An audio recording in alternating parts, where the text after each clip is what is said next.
There exists a group of individuals who do not eagerly wait for parties, gatherings, or crowded celebrations. They don't rush to dress up for events, nor feel incomplete without loud rooms and constant company. These people avoid social events, not because they dislike humanity, but because their relationship with the world is different, more internal, more reflective. They are not antisocial, they are quietly selective. They move through life with a preference for depth over noise, authenticity over appearances, peace over stimulation, and the psychology behind their behavior reveals something far more complex than mere shyness. For many of these individuals, social events feel mentally draining rather than energizing. They listen deeply, think deeply, observe deeply, and this depth consumes emotional energy. Where others might gain vitality from interaction, they feel their mental battery depleting with every surface-level conversation, forced smile, and unwritten expectation. Their quiet withdrawal is not rejection, it is self-preservation. They understand their limits and honor them, even if society often misunderstands this as coldness or oddity. Others avoid social events because they are too perceptive. They sense the hidden tension in the room, the unspoken judgments, the subtle competition. They notice the masks people wear and feel the artificiality exhausting. It's not the presence of others that overwhelms them, it's the constant emotional noise beneath the surface. They are allergic to inauthenticity, and social environments often demand performance rather than truth. Some stay away due to past wounds. Maybe they once belonged somewhere and were betrayed. Maybe they tried to fit in and felt invisible. Maybe every room reminded them of their own self-doubt. Avoidance becomes a quiet shield, a way to protect the heart from old pain disguised as social engagement. They aren't fragile, they're healing. Their absence is not weakness, it is self-respect until they feel safe again. And then there are those who simply prefer solitude. Their inner world is rich, comforting, and alive. They create, reflect, learn, imagine, and grow when alone. To them, solitude isn't loneliness, it is clarity. It is in quiet moments that they find themselves, hear their own thoughts, and nurture their dreams. They don't need the crowd to feel complete. They find fulfillment in stillness, books, ideas, and meaningful one-to-one conversations. Yet, avoiding events doesn't mean they don't value people. In fact, they often care more deeply than anyone else. They don't scatter their emotional energy everywhere. They give it selectively, intentionally, sincerely. Their world is small because they prefer genuine souls over endless faces, comfort over chaos. And when they choose to be present, they bring depth, empathy, and thoughtfulness that others rarely see in large rooms. So if someone avoids social events, do not judge them. They are not broken, they just navigate life differently. They seek peace, authenticity, and emotional safety in a world that often celebrates noise over meaning. Respect their space, appreciate their presence when given, and understand that silence is not emptiness. It is depth waiting to be understood. For people who avoid social events, crowded and high-stimulus environments do not spark joy or excitement. They drain energy and sometimes even trigger discomfort. Their nervous system is wired to process more deeply, to notice more details, and to feel more intensely. While some people enter a busy room and immediately feel alive, these individuals feel overwhelmed by the noise, the lights, the chatter, the pressure to socialize, and the constant invisible dance of social cues. What others call fun, they experience as sensory and emotional overload. It's not that they lack social ability.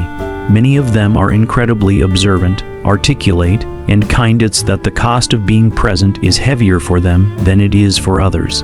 When they walk into a gathering, their mind doesn't just see faces, it sees expressions, body language, tone shifts, emotional dynamics. They hear conversations around them and subconsciously analyze them. Their attention jumps from sound to sound, expression to expression, emotion to emotion. Imagine trying to think clearly while every stimulus in the room competes for your attention. The brain tires quickly, not because it is weak, but because it is working harder than most people realize.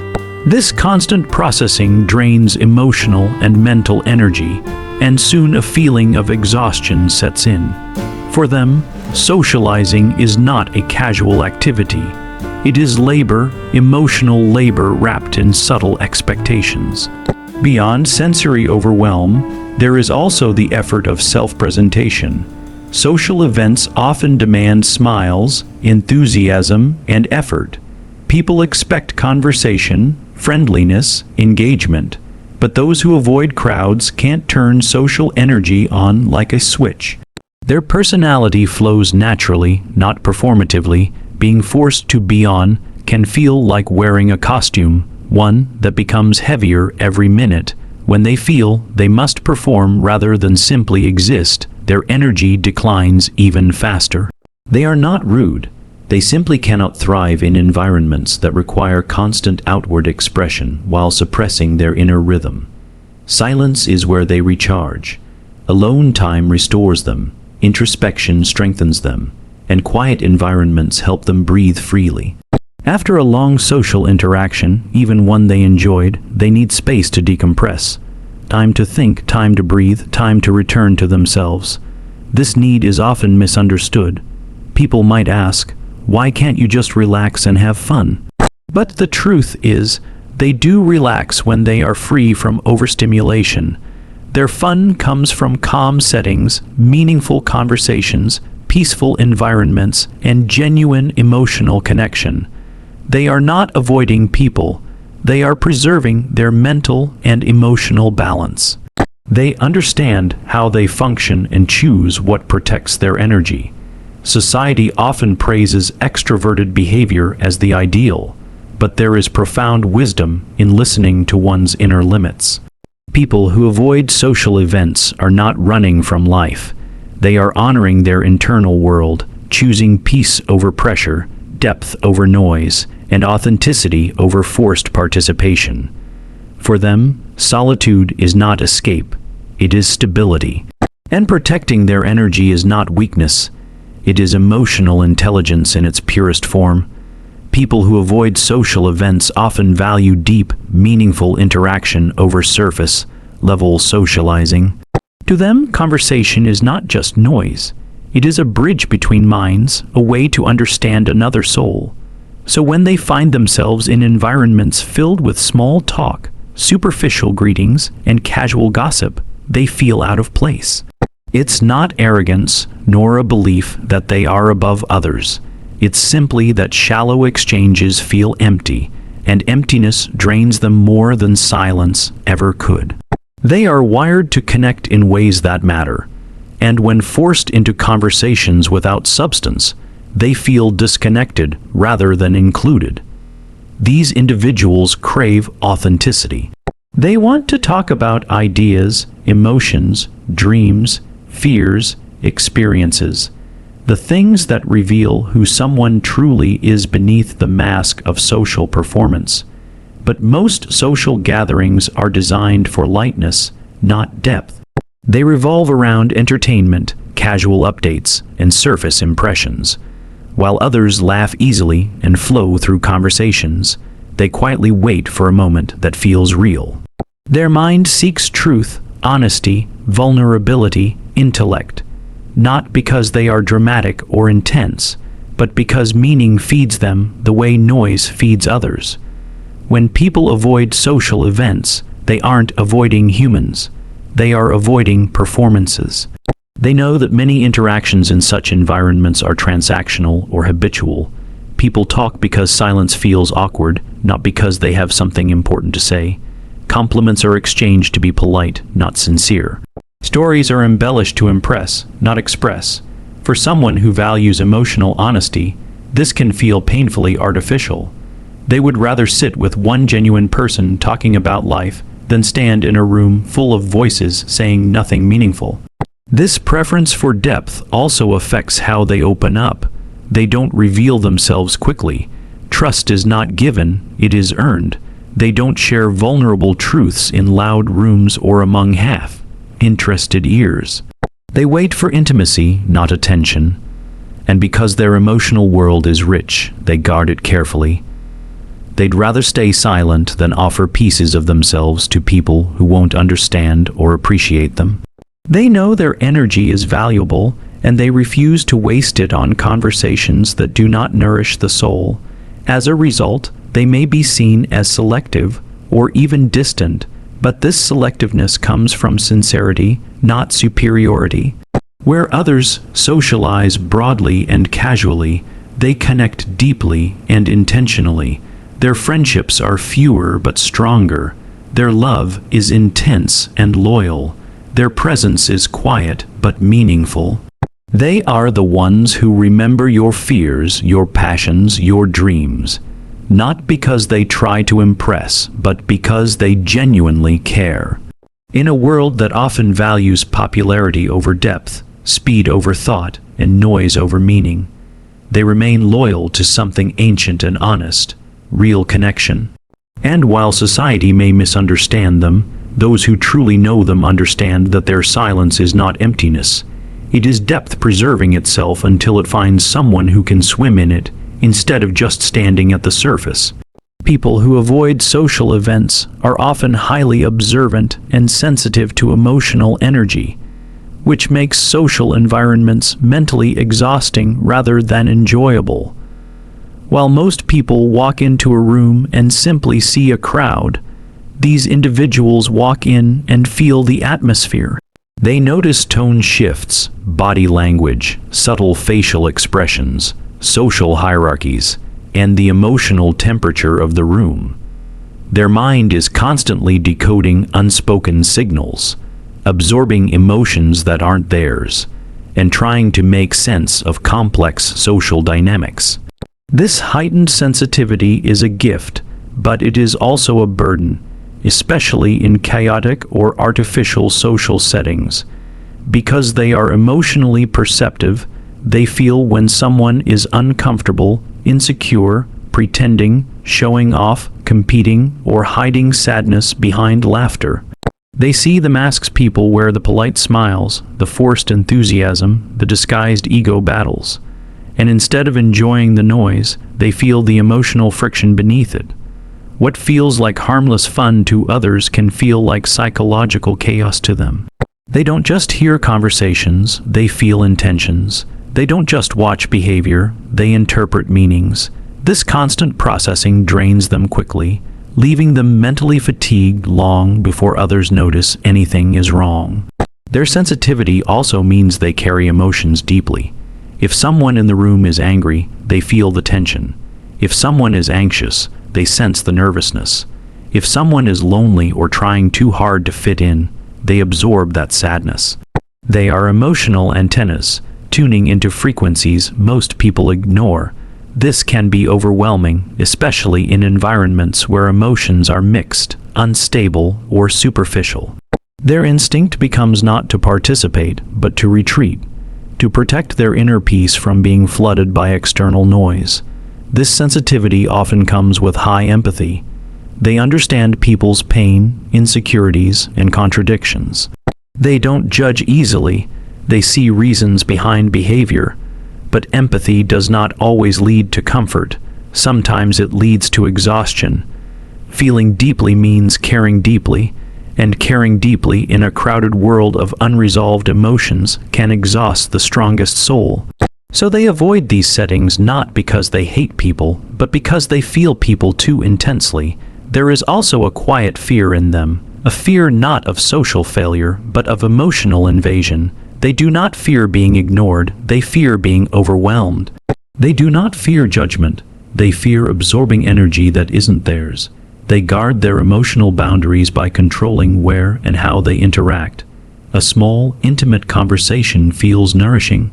A room full of scattered emotions feels like drowning, and so they choose peace over stimulation, clarity over confusion, and depth over chaos. Their retreat is not weakness, it is emotional intelligence.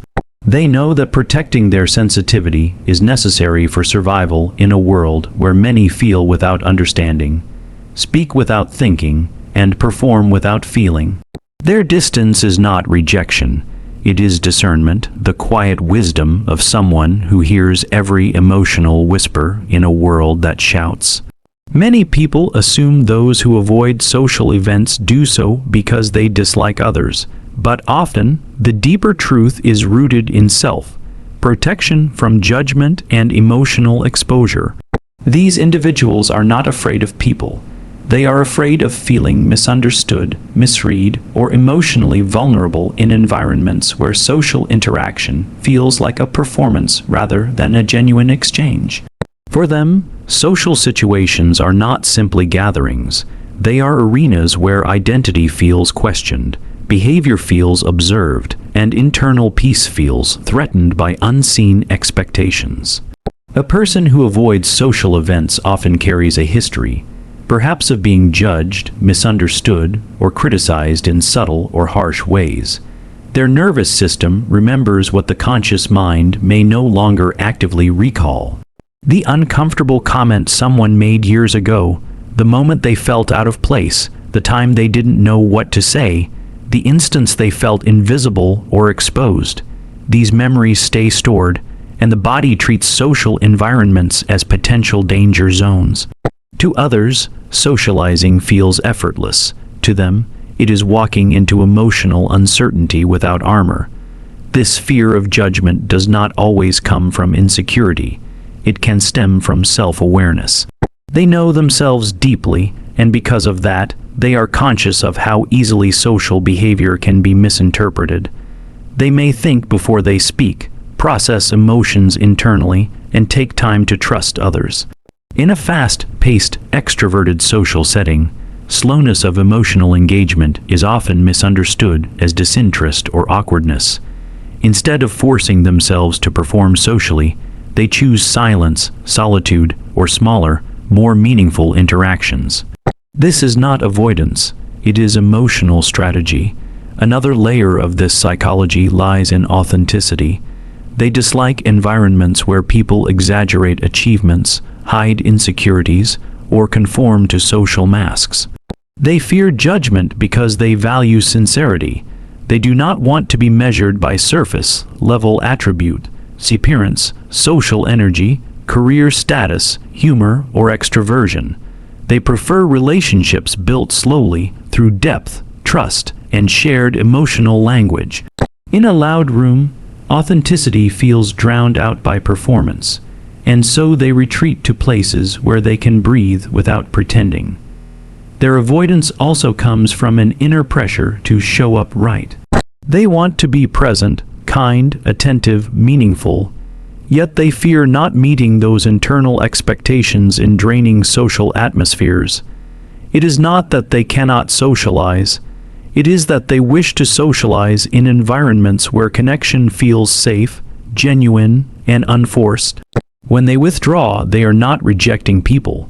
They are protecting their emotional integrity. To understand them is to realize this. They are not running from others. They are staying close to themselves. Their distance is not coldness, but care. Their silence is not emptiness, but preservation. And their refusal to perform socially is not weakness, but the quiet strength of someone who chooses authenticity over approval, inner peace over social noise, and emotional truth over the fear of being seen incorrectly. For many people who avoid social events, the exhaustion they feel has nothing to do with physical tiredness and everything to do with emotional energy. Social interaction, especially in large or noisy environments, demands constant processing, reading body language, interpreting tone, choosing the right words, managing facial expressions, and aligning behavior with social expectations. For some personalities, this continuous emotional and cognitive engagement drains energy rapidly. It's not that they lack social ability. It's that social engagement feels like running an internal marathon where every thought and reaction must be monitored, adjusted, or filtered. This constant internal calculation becomes overwhelming. So they choose solitude not out of weakness, but as a form of self-preservation and mental clarity. Many of these individuals feel social environments tug at their emotional balance. They pick up on subtle moods, hidden tensions, unspoken judgments, and unvoiced feelings that others may not even notice. This high emotional sensitivity, while a gift, can become a burden in crowded social spaces where emotions collide like noise. They may sense discomfort in someone's smile, detect insincerity behind politeness, or feel the pressure of expectation even when nothing is said aloud. Their emotional radar, always scanning, never switches off.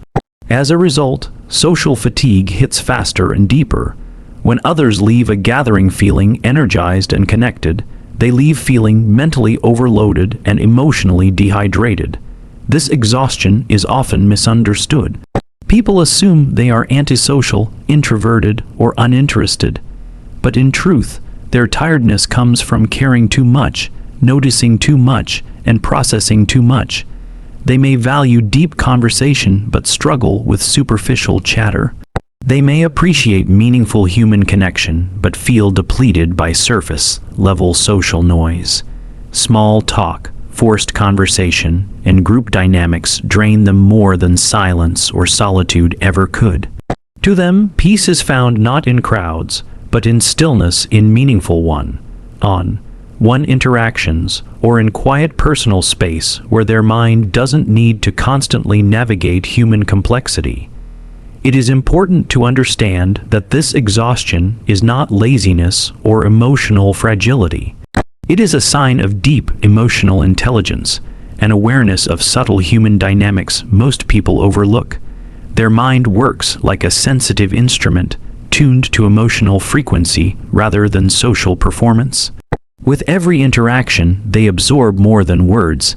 They absorb atmosphere, mood, and emotional tone. To constantly inhabit such sensitivity without rest would erode anyone's well-being.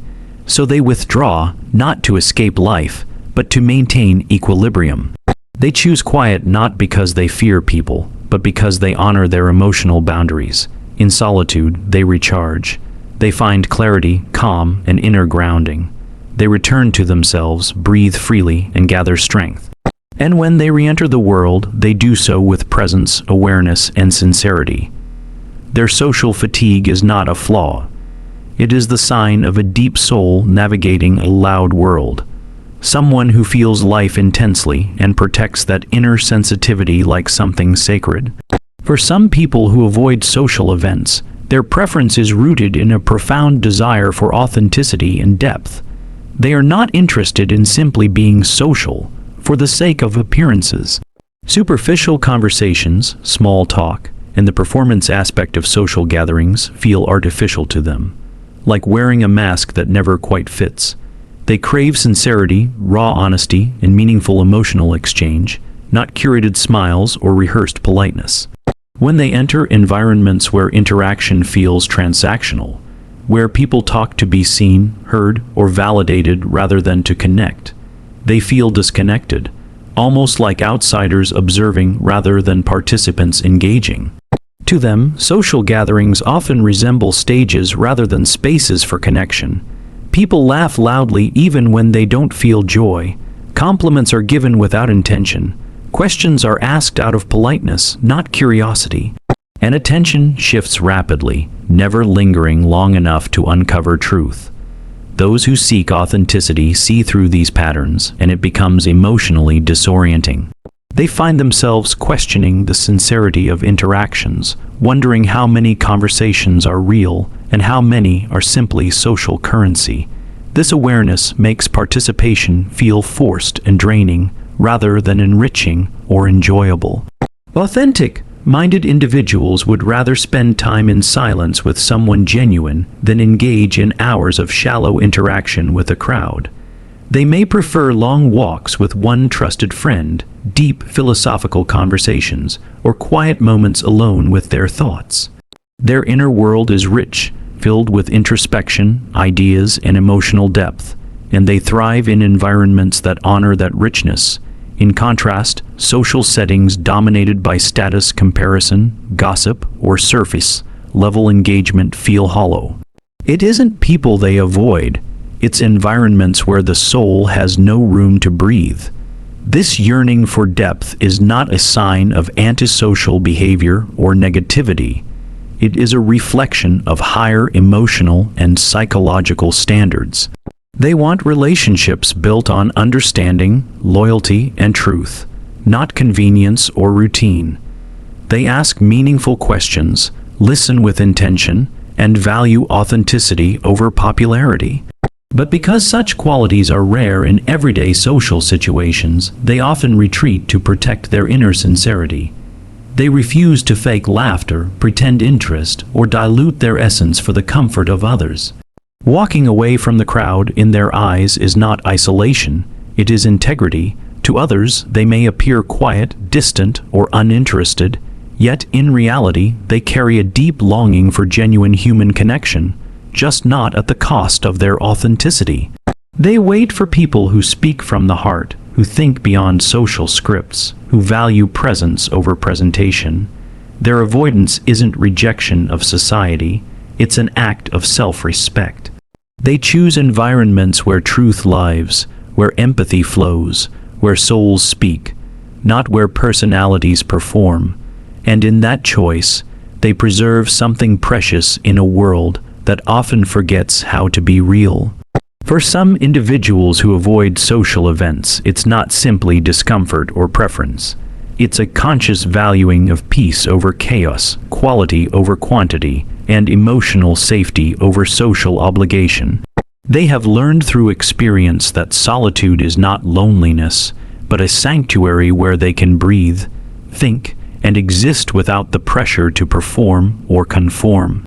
While others draw energy from noise, movement, and social stimulation, these individuals find their balance in quiet spaces, in their own company, and in moments of calm reflection. To them, attending social events feels less like enjoyment and more like sacrificing their inner peace for external expectations.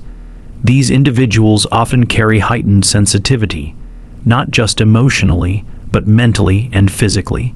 Loud environments feel overwhelming, forced conversations feel exhausting, and social dynamics feel mentally taxing. It's not that they lack social ability. In fact, many of them are capable of deep, meaningful interaction. The problem arises when social gatherings demand constant presence, constant engagement, and constant adjustment to other people's energy. They find themselves absorbing emotions, analyzing social cues, and managing internal discomfort simultaneously.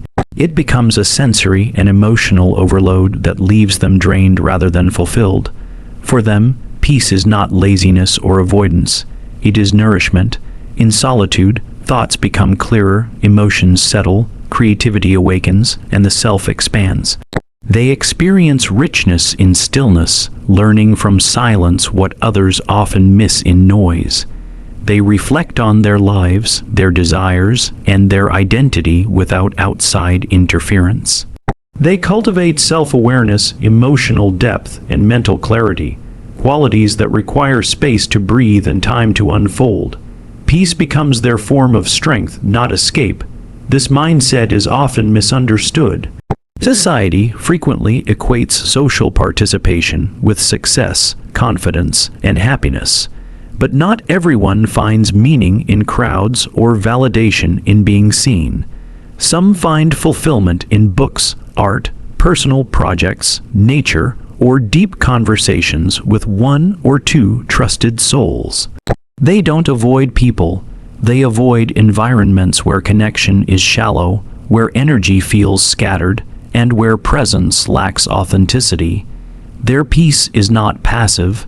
It is intentionally chosen, actively protected, and deeply valued. When these individuals skip social gatherings, they are not rejecting others. They are honoring themselves.